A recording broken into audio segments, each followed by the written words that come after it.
Como les decía, pues el teorema de Astrogradsky-Gauss, que es el que vamos a ver hoy, tiene ese nombre, a veces se llama ley de Gauss, teorema de Gauss, y la historia es que Gauss lo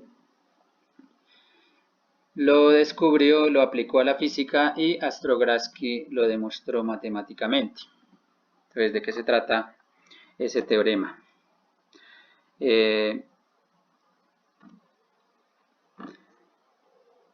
Primero, antes de ver este teorema, vamos a mirar lo que es el concepto de flujo de campo.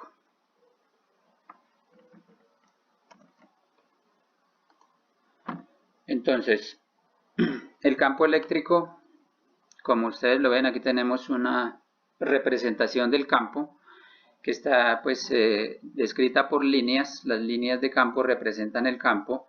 Si las líneas son paralelas, quiere decir que el campo es constante. Y si las líneas en algún momento se vuelven más densas, pues quiere decir que el campo es más intenso, mientras que si las líneas son menos densas, el campo va a ser menos intenso. Aquí en el dibujo tenemos un campo constante. Y vamos a estudiar lo que es el flujo de campo a través de una superficie. Pues para eso tenemos que tener una superficie, que puede ser un elemento de superficie. Vamos aquí a tener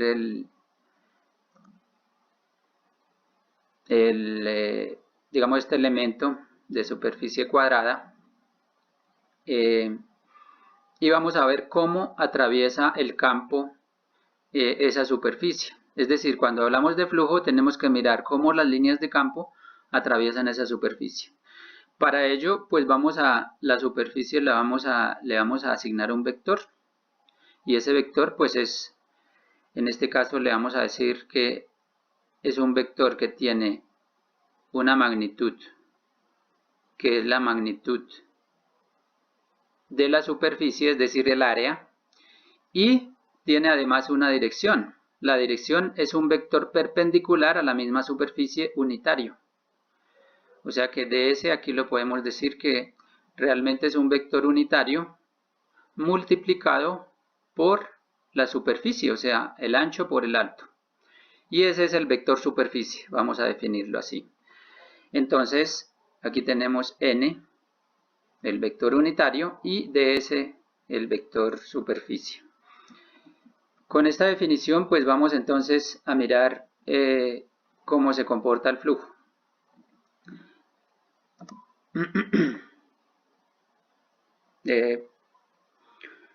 Entonces, volvemos a tener la superficie. El campo atraviesa esta superficie y vemos que el vector campo es paralelo al vector superficie. Si tenemos otra superficie, como en el caso de acá,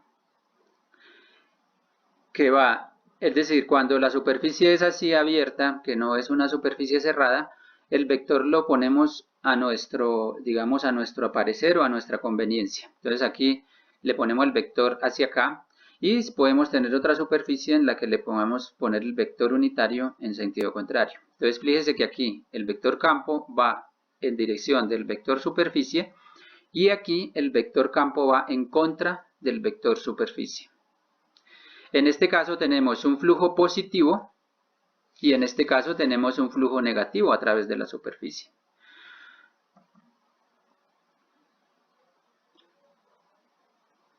Si completamos, digamos, la figura, es decir, vamos a tomar, por ejemplo, un cubo que está hecho de 6 superficies, entonces podemos mirar que las dos superficies que ya miramos, está el flujo positivo, el flujo negativo, y aquí, en estas superficies, que son, la misma superficie es paralela al campo, y el vector es perpendicular al campo, en estas superficies no hay flujo, es decir, no pasan líneas de campo por la superficie, tanto la de abajo como la de arriba, y las dos laterales.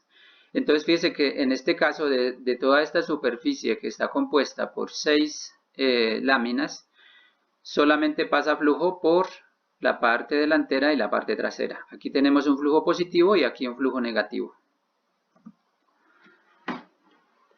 Entonces ya vimos que el flujo tiene que ver es básicamente cuántas líneas de campo pasan por cierta superficie.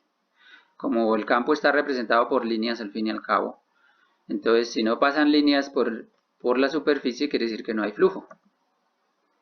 Si pasan líneas, pues hay flujos. Es positivo si pasan en dirección, como se muestra a la derecha, y es negativo cuando pasan en dirección contraria al campo. Aquí tenemos otro tipo de superficie, una superficie esférica. Entonces dice que la superficie esférica yo la puedo dividir en pequeñitos elementos planos. Yo puedo dividir una esfera y decir que está compuesta por superficies planas muy pequeñas, cada una de las cuales tiene su vector normal a la superficie. Cuando hablamos de superficies cerradas como esta, entonces siempre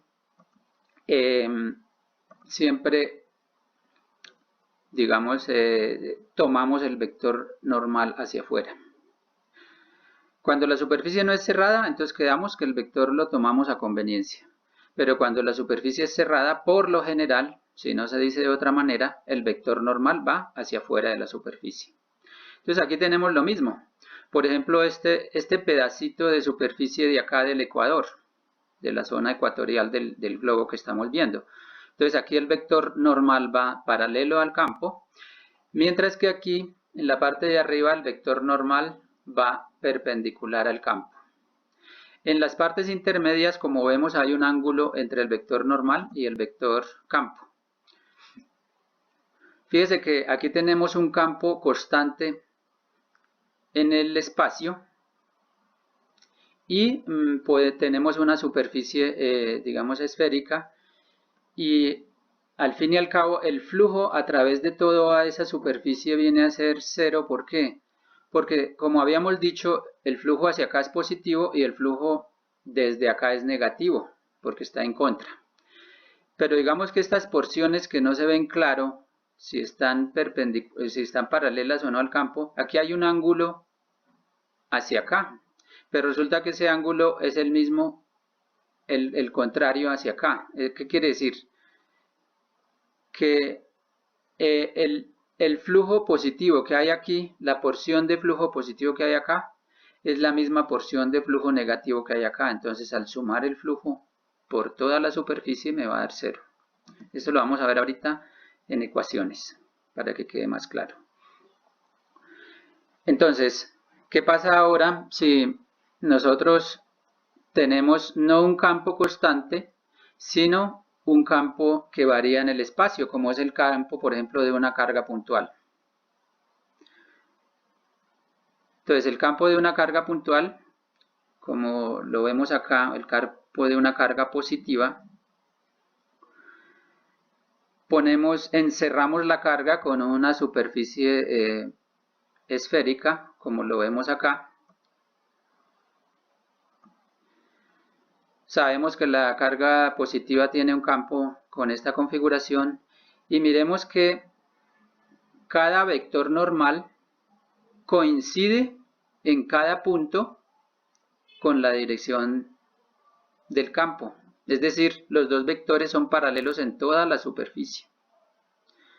O sea que si yo considero el flujo por cada pedacito de superficie, no voy a encontrar en ninguna parte un flujo negativo. Todos van a ser positivos. Entonces fíjense que cuando la carga está interna dentro de la superficie, voy a tener un flujo positivo. Mientras que si no hay cargas internamente, como vimos en el ejemplo anterior, pues vamos a tener flujos positivos y negativos con respecto a la superficie. Entonces, procedamos a la parte matemática. Entonces tenemos que, por definición, vamos a definirlo así, el flujo se define como, lo vamos a definir con la letra phi mayúscula, es igual al producto punto del campo, del vector campo, producto punto del vector campo, que en este caso lo tenemos aquí, el campo, que es las flechas rojas, con el vector superficie, delta ds. Sabemos que el producto punto de dos vectores es un escalar. Al fin y al cabo, entonces podemos decir que el flujo es un escalar y está dado por la magnitud de los dos, el producto de las magnitudes de los dos vectores por el ángulo entre ellos, el ángulo entre el vector superficie y el vector campo. Como les había dicho, para calcular el flujo de una superficie cerrada como el cubo que vemos acá, pues simplemente el flujo total sobre toda la superficie es igual al flujo sobre la superficie 1, o mejor dicho, sí, el flujo sobre la superficie 1, más el flujo sobre la superficie 2, más el flujo sobre la superficie 3,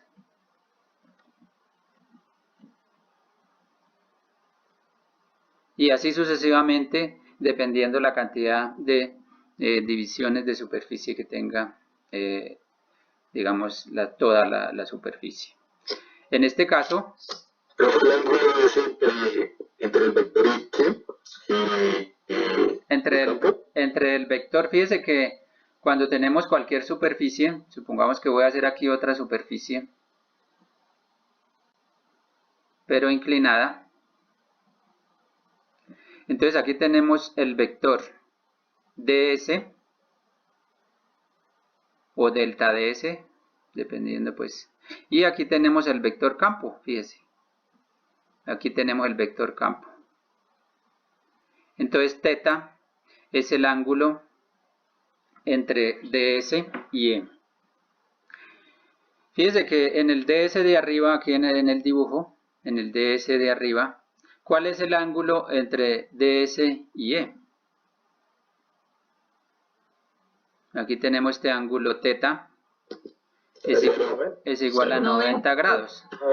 El cosenos, exactamente, el cosenos de 90 grados es 0. Por lo tanto, en la parte superior, la superficie de arriba no tiene flujo, tiene un flujo igual a 0. Y así sucesivamente podemos calcular el flujo total de una superficie como la suma de flujos a través de cada parte de la superficie. Y podemos llegar a la conclusión entonces a que el flujo a través de una superficie arbitraria. ¿Me desconectan el micrófono, por favor? El flujo a través de una superficie arbitraria es igual a la integral de E.ds. Esto es para cualquier superficie. Aquí tenemos una superficie cúbica en donde la podemos dividir en 6 partes, mientras que cualquier superficie, como la que tenemos aquí abajo, puede tener cualquier forma, entonces también le podemos calcular el flujo a través de esa superficie. Recordamos que ds es la multiplicación, o mejor dicho, es el área de la superficie multiplicada por el vector normal. En el caso de que la superficie sea amorfa, entonces cada pedacito tiene su propio vector. Y entonces vamos a mirar cómo se comporta el flujo en diferentes superficies. Entonces aquí tenemos 3 superficies, por ejemplo. Tenemos la carga que está, digamos, encerrada por 3 superficies. Una esférica, tenemos una superficie, digamos, de cualquier forma, y otra superficie aquí en forma de óvalo. Todas son superficies cerradas en 3 dimensiones. Sin embargo, la superficie, pues sabemos que es una superficie, es un objeto bidimensional. Entonces, ¿qué tenemos acá? La carga está encerrada por la superficie esférica. Como vimos, todos los vectores normal coinciden con el campo. La carga está encerrada por otra superficie que tiene una forma arbitraria, entonces en cada punto el vector normal puede estar o no paralelo al vector campo. Sí, aquí podemos tener un vector normal así, aquí podemos tener un vector normal así, etcétera. Entonces fíjese que tenemos diferentes vectores normales acá. Y el vector campo como están las líneas rojas. Entonces el flujo total pues es la integral de esta superficie arbitraria. Vamos a demostrar que el flujo total a través de la superficie S1, o sea de la esfera, es igual al flujo a través de la superficie con cualquier forma, que también encierra la carga. Lo podemos hacer de una forma gráfica. Miremos que el campo está representado por las líneas de campo. Y las líneas de campo son líneas continuas, es decir, en ningún lado se rompen. Por lo tanto, la línea que pasó por la superficie 1 es la misma línea que pasa por la superficie 2. Y así sucesivamente con todas las líneas. O sea, no hay ninguna línea de campo que se quede por aquí en este espacio. Las líneas de campo salen de la carga positiva y se van hasta la carga negativa. Si no hay carga negativa, ellas se van hasta el infinito. Entonces, fíjense, y son continuas además. Entonces, la cantidad de líneas de campo que pasa por esta superficie es la misma cantidad de líneas de campo que pasa por esta superficie. Por lo tanto, la intensidad del campo que pasa por esta superficie es la misma intensidad de campo que pasa total por esta superficie. En otras palabras, el flujo de campo que atraviesa la superficie S1 es igual al flujo de campo que atraviesa la superficie S2. Entonces, matemáticamente cuando tenemos superficies cerradas, escribimos la misma ecuación, pero aquí le agregamos pues la bolita esta a la integral, que significa que la integral es cerrada. Es decir, que integramos con respecto a toda una superficie que es cerrada. Y tenemos pues la misma expresión, que es el producto punto de los dos vectores, y nos da ese resultado. Entonces, tenemos que, como conclusión, que el flujo a través de la superficie S1 es igual al flujo a través de la superficie S2. Y en este caso es diferente de 0 porque encierran una carga. ¿Por qué es diferente de 0? Fijémonos que en la superficie S1 todos los vectores están paralelos, los vectores campo están paralelos con los vectores normal. Por lo tanto, toda esta suma me va a dar positiva. Entonces, no se elimina el flujo de una parte con la otra. Entonces aquí el flujo de S1 y el flujo sobre S2 son diferentes de 0. Mientras que vamos a ver el flujo que pasa con la superficie S3. Es un globo en forma ovalada. Los vectores campo, resulta que aquí tenemos los vectores normal. Aquí tenemos los vectores normal. En este caso, en el caso de la superficie de arriba, tenemos los vectores en contra del campo. Mientras que aquí los vectores normal están en dirección del campo. Entonces fíjese que aquí tenemos un flujo positivo y aquí un flujo negativo. La cantidad de vectores que pasa por aquí campo es la misma que sale por aquí. Por lo tanto, la cantidad de productos punto E por ds aquí es la misma cantidad de productos punto E por ds acá. Sumándolos todos, al fin y al cabo, me va a dar 0. Porque el flujo de toda la superficie es la suma de flujos de los elementos de superficie. Entonces eso nos da 0. Entonces el flujo a través de una superficie cerrada, si la carga no está dentro de la superficie, es 0. Y el flujo a través de una superficie cerrada, si la carga está dentro de la superficie, es diferente de 0. Vamos a mirar un ejemplo. O sea, profe, en el caso que tenemos ahí, no tiene carga, entonces por eso sería cero, ¿verdad? Exacto, aquí no tiene carga dentro de la superficie, entonces el flujo a través de esta superficie es cero, mientras que arriba la carga sí está dentro de las superficies y aquí es diferente de cero. Entonces aquí en este caso tenemos el flujo es diferente de cero, mientras que aquí el flujo es igual a cero. ¿Por qué? Porque aquí hay carga. Aquí está la carga internamente. En cambio aquí dentro de la superficie no hay carga, a pesar de que sí hay campo. El campo viene de afuera, de una carga externa. Entonces eso es muy importante para que se lo graben en la mente. Cuando tenemos una carga dentro de una superficie, en el caso de aquí arriba, el flujo es diferente de cero, mientras que si no hay cargas dentro, el flujo es cero. Vamos a mirar este ejemplo. Vamos a tener una carga puntual que está encerrada por una superficie esférica de radio R. Calcular el flujo total del campo eléctrico a través de esa superficie. Es lo que tenemos arriba, pero sin las otras dos superficies. Es decir, tenemos una carga acá y una superficie esférica. Le vamos a calcular el flujo.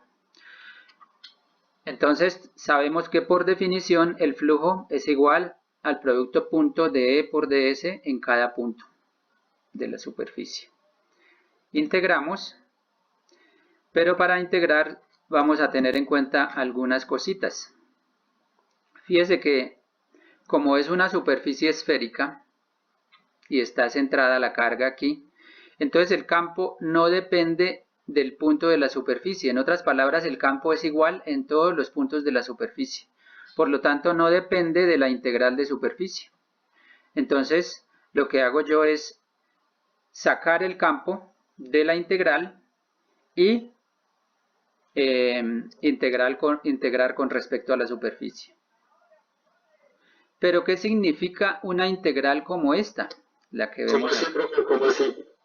¿Para qué sacar el campo, perdón? Bueno, entonces el problema en qué consiste? En calcular el flujo de campo que pasa a través de esta superficie esférica, donde adentro había una carga Q. ¿Listo? Entonces, yo primero escribo la integral, o sea, la definición de flujo. Flujo es igual a E por ds igual a E por ds por el cosenos de teta, donde teta es el ángulo entre E y ds.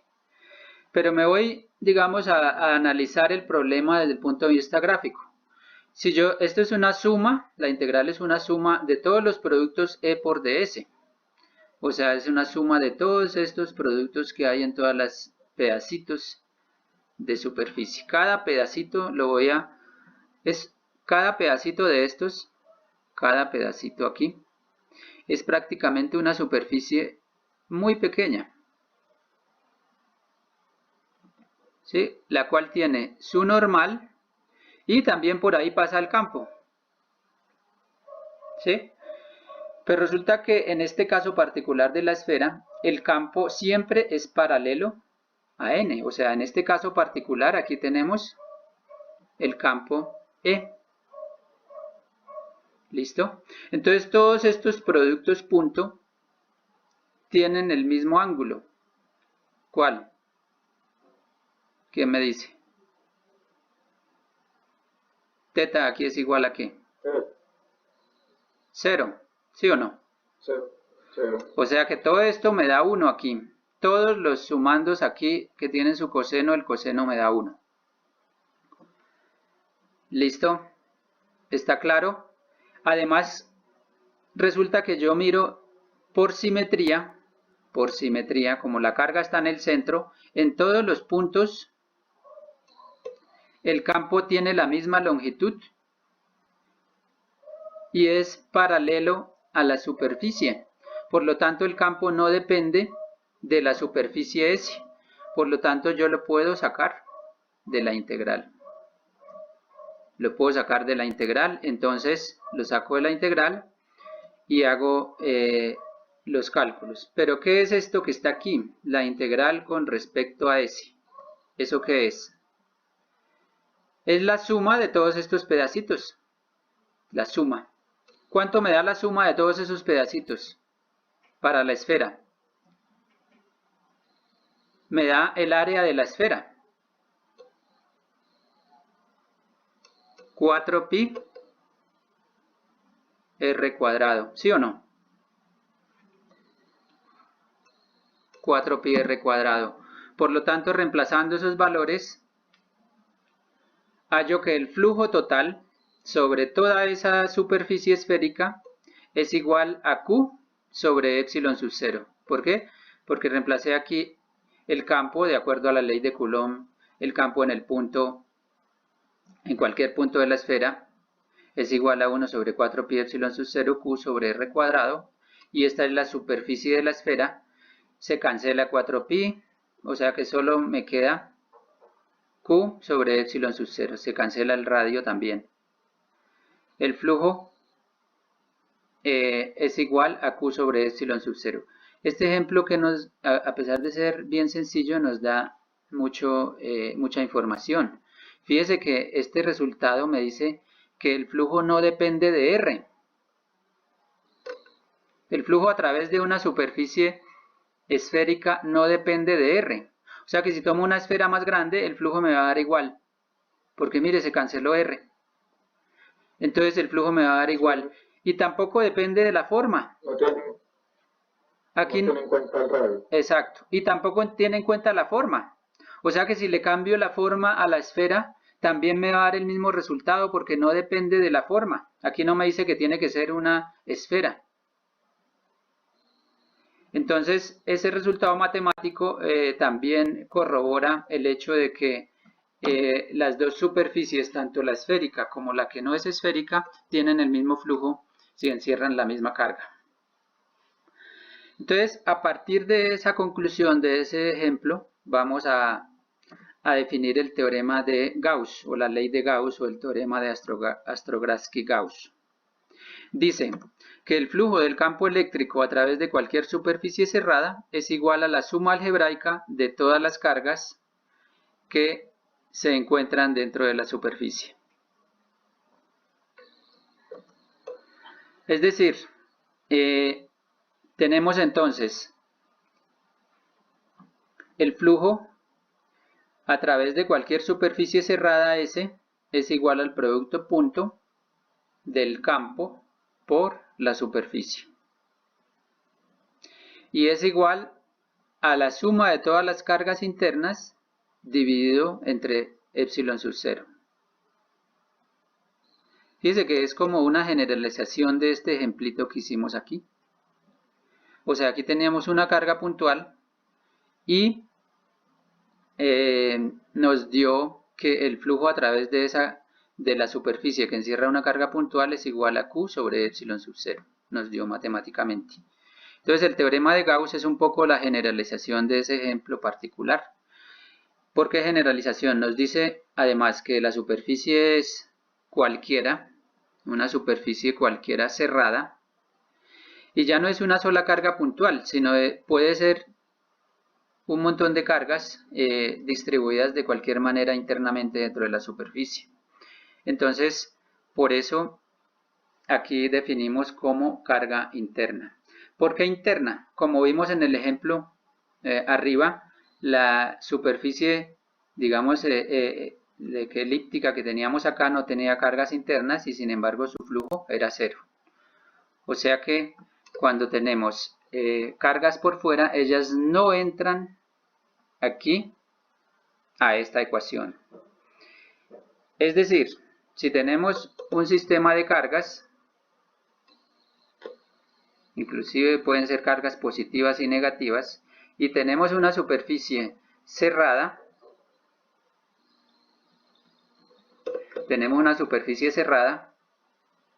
y aquí tenemos cargas, otras cargas. Entonces, a la fórmula de flujo entran solamente las cargas internas, o sea, estas que están acá. Las cargas internas. O sea que el flujo a través de toda esta superficie está determinado solamente por las cargas internas. Estas cargas, este campo que entra aquí, no influye sobre el flujo que pasa a través de la superficie. ¿Por qué no influye? Fíjese que hagamos una línea de campo de esta carga en específico. ¿Cómo sería esa línea de campo? Entonces esa línea de campo viene aquí, pasa por aquí, atraviesa la superficie y sale por acá. Sale por acá. ¿Cierto? Entonces fíjese que el producto punto, eso se puede demostrar fácilmente, inclusive matemáticamente, que el producto punto que sucede aquí, fíjese que aquí la normal va hacia afuera y el campo va hacia adentro, mientras que aquí la normal va hacia afuera y el campo también va hacia afuera. Entonces, el producto punto que sucede aquí es el mismo producto punto que sucede aquí, o mejor dicho, puede ser no el mismo acá, pero la suma de todos los productos punto que suceden acá es igual a la suma de todos los productos punto que suceden acá, pero con signo contrario. El producto punto y aquí menos el producto punto. Al sumar todos esos, al fin y al cabo el aporte de esta carga me va a dar 0. Y así pues tenemos el concepto del teorema de Astrogradsky-Gauss. Entonces repito, el flujo total es igual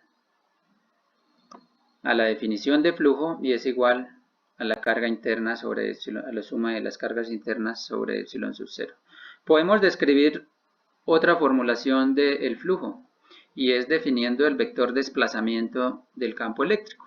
Si nosotros definimos el vector desplazamiento tal como lo mostramos acá, entonces el teorema de Astrogradsky-Gauss, pues reemplazando aquí E por D, entonces sabemos que aquí pasa epsilon sub 0 a dividir, lo reemplazamos aquí, nos va a dar al fin y al cabo esta ecuación que está acá.